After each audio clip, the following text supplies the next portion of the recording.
Então, pessoal, vamos dar início à mesa de lançamento de livro 4. Eu me chamo Jasmine, sou do Programa de Pós-Graduação em Arquitetura e Urbanismo do IAU, USP. Gostaria de agradecer, então, os presentes aqui na mesa para esses lançamentos de livro. Nós teremos 2 livros lançados nessa mesa, então eu acredito que 10 minutos seja um tempo razoável assim, para a gente fazer essas apresentações, e se sobrar uns minutinhos a gente abre para perguntas, lembrando que essa mesa precisa se encerrar às 4h30, tá? Então não vou me demorar, eu já vou passar a palavra para a Juliana Neri e o Rodrigo Baeta, que vão apresentar o livro Entre Restauro e a Recriação, Reflexões sobre Intervenções em Pré-existências Arquitetônicas e Urbanas. Sim, posso botar... já vou botar a tela. Só um instantinho só. Vocês já estão vendo, né? Bom, gente, eu vou fazer uma apresentação rápida sobre o formato do livro e a lógica do livro, e a Juliana fala mais do conteúdo. Esse livro ele foi publicado esse ano pela editora da Universidade Federal da Bahia e pelo Programa de Pós-Graduação em Arquitetura e Urbanismo da UFBA, e é resultado, na verdade, de vários anos de pesquisa minha, de Juliana, nesse tema sobre intervenções modernas e contemporâneas em pré-existências arquitetônicas e urbanas. São, na verdade, 8 capítulos de livro, 8 capítulos que são derivados de artigos e capítulos que a gente tem publicado de 2007 a 2019, que foram amplamente revisados para se adaptar ao conteúdo do livro. E o que é interessante é que o formato do livro é digital. É o primeiro livro da coleção PPGAU em formato digital, é o 12º da coleção, mas o primeiro plenamente digital. E por que ele tem formato digital? Por 2 motivos, né? Por 2 motivos. Eu tenho outros 3 livros publicados sobre o Barroco, e eu notei o seguinte, que quando os livros vão para o repositório da UFBA, a quantidade de visualizações, sem você fazer nenhum esforço, ela aumenta incrivelmente. Então, livros que tinham 400 exemplares, 600 exemplares impressos, de repente, hoje estão com 2.000 visualizações, 2 anos depois, 2.500 visualizações. Então, eu acho esse formato digital um formato muito democrático e a gente acha, né, um formato extremamente acessível. Ele realmente ele alcança um público imenso, enquanto o formato impresso para uma editora universitária ele tem um alcance mais limitado. Apesar de que os livros da Edufa estão geralmente na Saraiva, na Cultura, estão geralmente distribuídos por aí. E, por outro lado, é um livro muito ilustrado, né?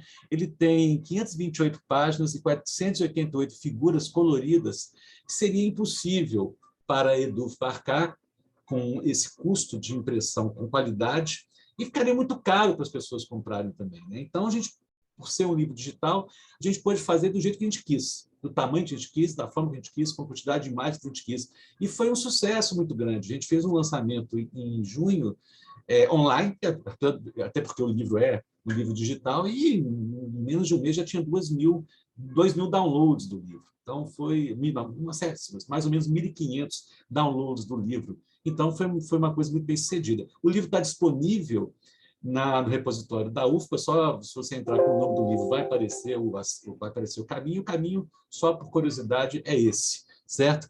E aí eu passo para a Juliana, só comentando que os 8 capítulos têm temas diversos, mas todos tratam dessa questão de intervenções em pré-existências arquitetônicas e urbanas, intervenções modernas e contemporâneas, do que isso mais ou menos envolve, isso mais ou menos afeta. Enquanto a Juliana fala do conteúdo do livro um pouquinho, né, que são um pouco mais de 5 minutos para isso, vou passando imagens de cada capítulo, né, de figuras de cada capítulo, para que vocês possam ter uma noção um pouco da estrutura e da importância da imagem. A imagem é um elemento essencial, a gente usa como base do conteúdo, a análise crítica das intervenções, das situações arquitetônicas, dos projetos, dos objetos, das obras arquitetônicas e urbanísticas, né? Então, passo para a Juliana, e provavelmente vou ter que sair daqui a pouco, então peço desculpa que eu não vou poder ficar para debate, nem assistir à apresentação da Ana Paula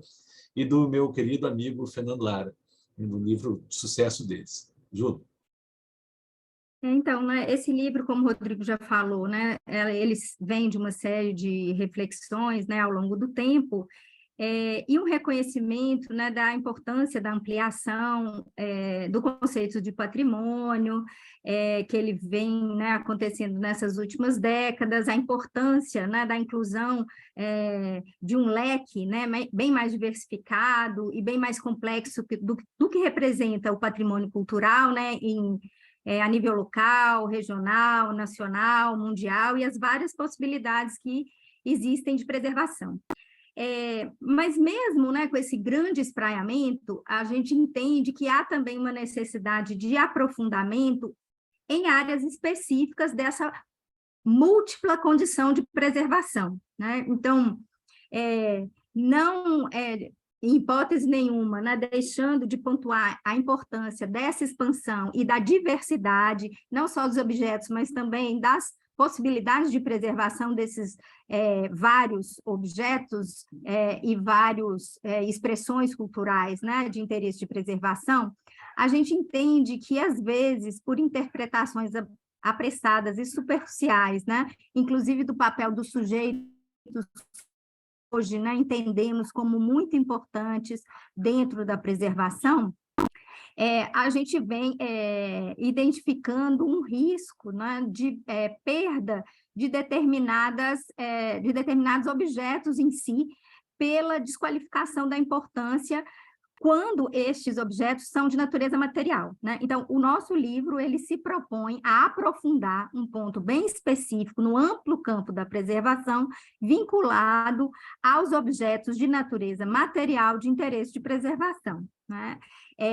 Sem, né, desqualificar e desmerecer em hipótese nenhuma a importância dos sujeitos, das relações de atribuição de valor e significado, entender também que a materialidade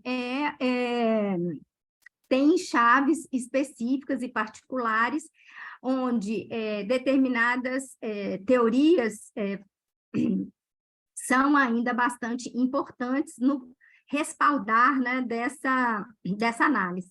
Então, o nosso livro, ele trata, né, dessa ponte entre teoria e prática, no entendimento, né, que, a partir da análise crítica contundente, embasada em valores explicitáveis, né, vinculados a determinadas teorias da preservação do campo do patrimônio material, a gente aprofunda as possibilidades de compreensão do que significa a preservação e dos valores, quando se trata, né, de objetos materiais, de como a gente pode pensar essa condição de preservação, né?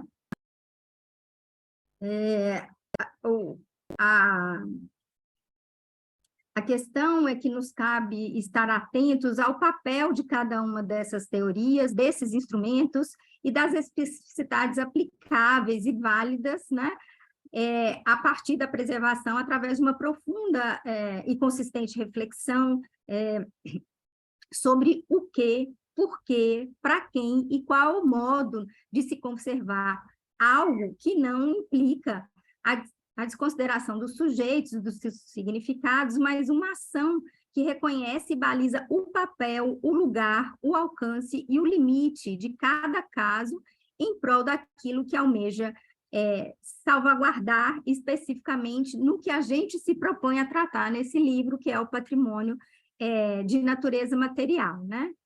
Então, o livro versa exclusivamente sobre a conservação e a restauração, ou a renovação e recriação, e mesmo, né, a destruição daquele patrimônio arquitetônico e urbano, né, que, a nosso ver, tem como principal atributo para a determinação de sua significância cultural a sua condição como documento de história e como objeto estético, ou seja, como obra de arte, e assim a gente entende que as teorias clássicas, modernas e contemporâneas da restauração, que tratam diretamente dessa abordagem crítica, dessas ações projetuais voltadas para o resgate material e figurativo dos objetos artísticos, arquitetônicos ou urbanos danificados pelo tempo, são instrumentos imprescindíveis para a análise que a gente pretende enfrentar aqui de casos existentes, né? Então, é uma possibilidade, né, de exercer essa crítica, né, de arquitetura e dialogar entre os campos da teoria, da preservação, do patrimônio cultural e da prática de projeto, né, na ação de projeto, entendendo que nem toda intervenção em pré-existência é um restauro, né, e que há possibilidades, né, de interação com essa pré-existência, sempre buscando valorizar essa pré-existência, né, pautado efetivamente, né, nas qualidades e nas características e na compreensão do que configura, né, este patrimônio material, né? Então, a gente tem aí uma série de artigos, cada um trata especificamente de um recorte dessas possibilidades de condição de preservação, né? É bastante importante a gente entender que o livro não trata exclusivamente de restauro, mas que a gente está falando, né, no campo do restauro e no campo da preservação, de várias possibilidades de intervenção em pré-existência, né, que vão do restauro, que seria, né, essa mais vinculada, né, a objetos particulares de um valor indiscutível, né, inclusive de obra de arte, até as possibilidades de recriação de uma pré-existência, claro, sempre pautada pelas condições dessa própria pré-existência. Obrigado, gente. Já passei do tempo. Muito obrigado. Lembrando que o livro está disponível online e eu vou ter que me ausentar, desculpe. Desculpa, Ana Paula. E deixa eu descompartilhar aqui, né? Tchau para vocês. Desculpa, viu? A Juliana continua. Tchau, tchau. Obrigada, Rodrigo e Juliana. Foram exatamente no tempo aqui que eu estava contando. E eu pedi para vocês depois colocarem aqui no chat o link. Porque aí a gente coloca depois no site do Enamparc. Bota agora. Pode ser? Joia. Obrigado, viu? Imagina. Muito legal, gente. Adorei ver as imagens. Tá bem bonito, assim. Estou curiosa já. Bom, agora eu passo a palavra para Ana Paula Cury, que irá apresentar o livro de sua autoria com o Fernando Lara. Eu já me desculpo porque o meu inglês não é dos melhores, então não vou me atrever a ler o título do livro para não cometer nenhuma gafe. Então, Ana Paula, pode ficar à vontade, viu? Tá joia. A palavra está com você. Jasmine. Muito, muito legal, acho bacana, foi curioso colocar esses dois livros juntos, né? Eu acho que o nosso livro também tem um pouco de recriação, sabe? De recriação do sistema histórico, né? E, bom, vou falar disso daqui a pouquinho. Bom, vou ler para você Street Matter, A Critical History of 20th Century Urban Policy in Brazil, não é tão complicado.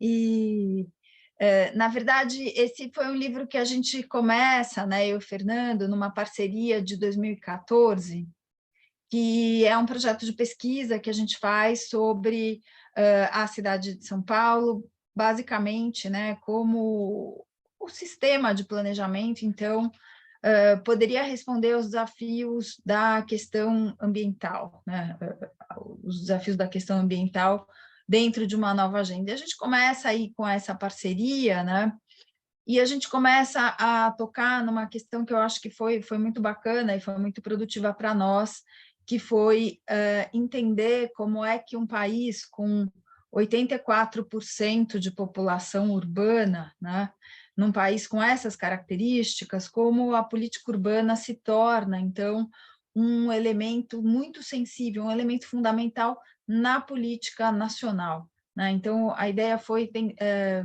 perceber, na verdade, né, a conexão entre a política urbana e o sistema político mais geral, a disputa política no Brasil.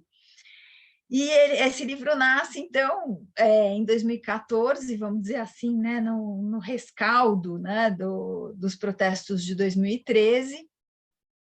E eu acho que o que ele tem de bacana, ele tem muitas coisas bacanas, mas eu acho que o que ele tem de bastante interessante é que ele coloca em diálogo duas tradições de interpretação da questão urbana no Brasil.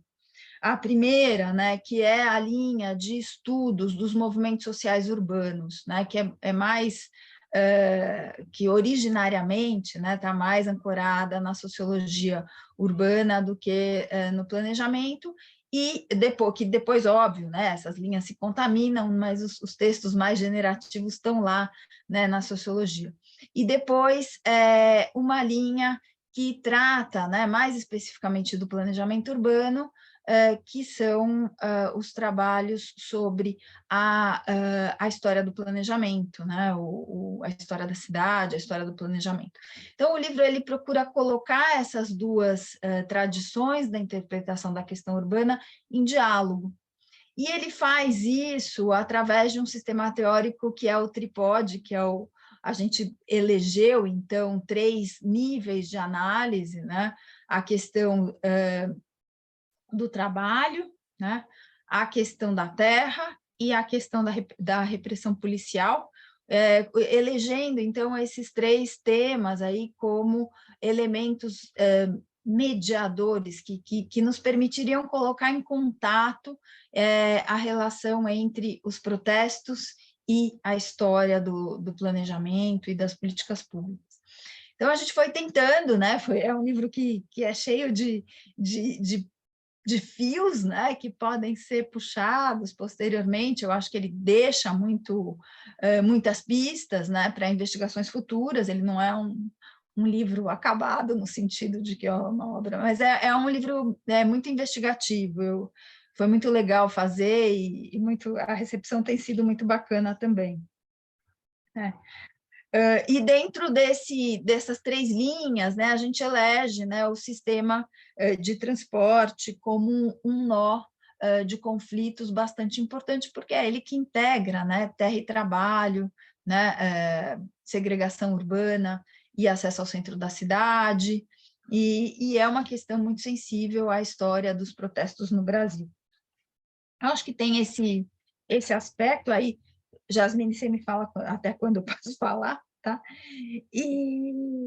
Bom, e esse é exatamente o nó que dá origem aos protestos de 2013, né? Que são protestos que se desencadeiam pela crise do sistema de mobilidade das cidades, que é curiosamente dada pelo sucesso da política de inclusão e de direito à cidade que o governo Lula, né, tinha promovido, então, desde do seu primeiro mandato, em 2003, com as políticas de inclusão social. Então, foram as políticas de aumento de renda, que permitiu o aumento do acesso ao transporte público, que permitiu o aumento do acesso à cidade, que justamente colocou a cidade no gargalo das políticas públicas. Então, enfim, a gente enxergou esse paradoxo naquele momento, né, e a gente resolveu, então, que a gente tinha que resgatar um pouco a construção histórica disso para poder responder quais eram as correlações entre a questão urbana e a questão política no Brasil, que é o foco do livro, né. Em 2013, a gente tem essas imagens muito clássicas, né, da CPTM lotada, né, e ela está lotada porque as pessoas passaram a ter maior acesso ao sistema de mobilidade, né. A gente bom, o livro cobre um arco teórico muito grande, né, o foco é o século XX, mas ele começa, né, desde o descobrimento da colônia, tentando entender as questões ligadas à terra no Brasil, né, que são questões muito caras aí a política brasileira. E tem alguns marcos, eu acho que com abordagens, vamos dizer, novas, né, inovadoras. Eu acho que a gente trata, então, tenta colocar em relação o processo demográfico, né, que ele é muito significativo para a questão urbana e para a questão política ao mesmo tempo. A gente explora, então, na linha do tempo, né, basicamente, o rush da urbanização, né, então é por isso que ela está mais voltada para o século XX, né, para a construção do Brasil urbano, que foram as políticas públicas, o trabalhismo, a habitação, né, todo o papel que as políticas públicas de habitação tiveram na construção de uma sociedade urbana no Brasil. Isso é novo, é muito diferente do que acontece nos países industrializados, quando as políticas públicas elas vêm depois do processo de industrialização. No Brasil, isso acontece simultaneamente. Aliás, as políticas públicas com base urbana acontecem anteriormente ao processo de industrialização e de alguma maneira, impulsionam o rush da urbanização dos anos 40, né? Então, acho que essa ênfase que a gente dá no livro, ela enfim, permite colocar essa questão mais em evidência do que na narrativa do livro. A gente trata muito também das anomalias do Brasil urbano e a questão regional, quer dizer, cidades não são ilhas, desde o começo, né? A aglomeração urbana que se dá no Sudeste brasileiro, ela é completamente imbricada no processo das desigualdades regionais, então a gente não pode pensar desigualdades urbanas sem pensar desigualdades regionais. Acho que isso é também um ponto que a gente traz aí, tenta colocar no livro. A gente aborda aí arrisca, né, uma interpretação aí de duas tradições no planejamento, uma tradição muito voltada ao trabalhismo varguista e à questão regional, e outra que é completamente nova, que é o tratamento do Jânio Quadros em relação à questão urbana, e a gente parece que se evidencia nesse momento a construção de uma cultura que opõe o sistema regional ao sistema urbano, então a gente arrisca essa interpretação, né? Isso eu acho que também é um ponto alto aí do livro. E, bom, acho que eu já falei demais, e tem vários outros. Espero que vocês leiam o livro e gostem. E façam muitas críticas, porque livro sem crítica é uma coisa muito chata. Quando a gente faz um esforço e não tem retorno, né? Bom, era isso, gente, que eu tinha para apresentar, para dar um preview. Obrigada, Ana Está aqui Paula. atrás, ó, pus aqui atrás a capinha. Sim. Nós temos 2 minutinhos, se vocês quiserem fazer alguma colocação, ou se alguém tiver alguma dúvida. Eu vou pedir para você também, Ana Paula, se você quiser colocar aqui no chat o link da editora ou da loja onde estiver acontecendo. Queria perguntar a Ana se ele está online ou se ele só é impresso. É só impresso, muito chato. Eu fiquei morrendo de inveja aí de vocês que tiveram, porque livro, eu também concordo. Mas, enfim. Ah, que legal. Mas Aí ele desculpa, ele tem um Kindle. Tem o Kindle. Tem a versão Kindle. Ah, tá. Aí, legal. Não é tão... Sim, eu já anotei aqui o link. Source, por enquanto. Eu anotei aqui o link, que depois a gente pode colocar no site o link de todos os livros que foram lançados, aí é legal. Eu vou abrir para perguntas, caso alguém tenha alguma pergunta ou queira fazer alguma colocação antes da gente fechar.